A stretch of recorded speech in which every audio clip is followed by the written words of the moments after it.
Russia Ukraine യുദ്ധം ഒരു പുതിയ ഭീകരഘട്ടത്തിലേക്ക് കടന്നിരിക്കുകയാണ്.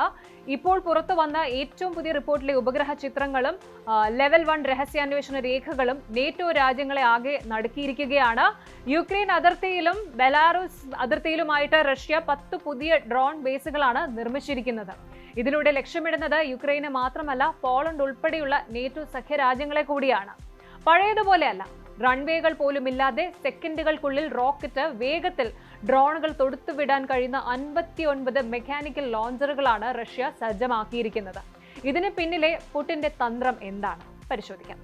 റിപ്പോർട്ടുകൾ പ്രകാരം കുർസ്കിലെ കാലിനോ എയർബേസ്, ബ്രിയാൻസ്കിലെ അസോവിറ്റ്സ ഗ്രാമം തുടങ്ങി അതിർത്തിയോട് ചേർന്നുള്ള 10 തന്ത്രപ്രധാന കേന്ദ്രങ്ങളിലാണ് വൻതോതിൽ വികസനം നടന്നിരിക്കുന്നത്. ഇവിടെ കാറ്റപ്പൽ അഥവാ മെക്കാനിക്കൽ ലോഞ്ച് റെയിലുകളാണ് റഷ്യ നിർമ്മിച്ചിരിക്കുന്നത്. ആകെ കുറഞ്ഞത് 59 റെയിൽ ഗൈഡഡ് ലോഞ്ചേഴ്സ് ആണ് കണ്ടെത്തിയത്. അതിൽ ഏകദേശം 20 എണ്ണം പതിവിലും കൂടുതൽ ലോങ് ആണ് എന്നാണ് ഡ്രോൺസെക് അനാലിസിസ് പറയുന്നത്.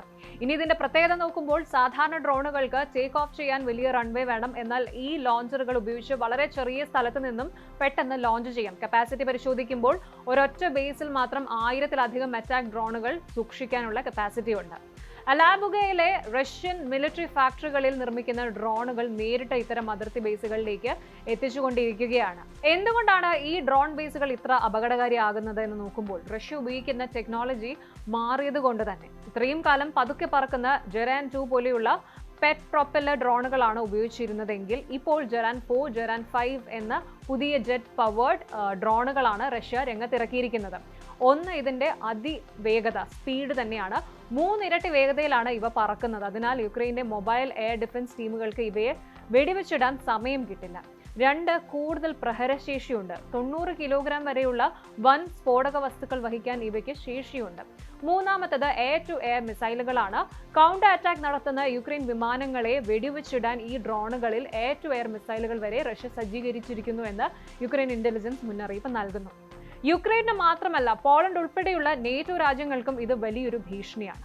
ഈ പുതിയ 10 ബേസുകളിൽ നിന്നുള്ള ഈ ജെറ്റ് ഡ്രോണുകളുടെ റേഞ്ച് 1000 കിലോമീറ്ററിലധികമാണ്. ഇതിനർത്ഥം പോളണ്ടിന്റെ തലസ്ഥാനമായ വാർസോ, ലിത്വാനിയ, ലാത്വിയ തുടങ്ങിയ നേറ്റോ രാജ്യങ്ങളിലെ ലക്ഷ്യസ്ഥാനങ്ങൾ റഷ്യൻ ഡ്രോണുകളുടെ പ്രഹര പരിധിയിൽ എത്തിയിരിക്കുന്നു എന്നാണ് ഡ്രോൺസെക് സിഇഒ മൈക്ക് മോണിക് വ്യക്തമാക്കുന്നത്. യുക്രൈന്റെ വ്യോമ പ്രതിരോധത്തെ തളർത്തുന്നതോടൊപ്പം നേറ്റോ സഖ്യത്തിന് മേൽ നിരന്തരമായ ഭീഷണി നിലനിർത്താൻ റഷ്യ മനഃപൂർവ്വം നടപ്പാക്കുന്ന തന്ത്രമാണിത് എന്നാണ്.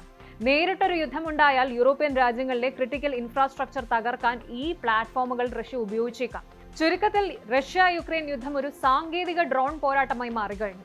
യുക്രൈന്റെ വായു പ്രതിരോധ സംവിധാനങ്ങളെ ആകെ സമ്മർദ്ദത്തിലാക്കാനും യൂറോപ്പിനെ ഭയപ്പെടുത്താനുമുള്ള പുടിന്റെ മാസ്റ്റർ ഗെയിം പ്ലാനാണിത്. ഈ രഹസ്യ 10 ബേസുകൾ അങ്ങനെ തന്നെയാണ്. നേറ്റോ ഇതിന് എങ്ങനെ മറുപടി നൽകും? റഷ്യയുടെ ഈ ജെറ്റ് ഡ്രോണുകളെ പ്രതിരോധിക്കാൻ യുക്രൈന് കഴിയുമോ? വരും ദിവസങ്ങളിൽ നമുക്ക് കണ്ടറിയാം. കൂടുതൽ വാർത്തകൾക്ക് news 18 Keralam YouTube channel subscribe ചെയ്യുക.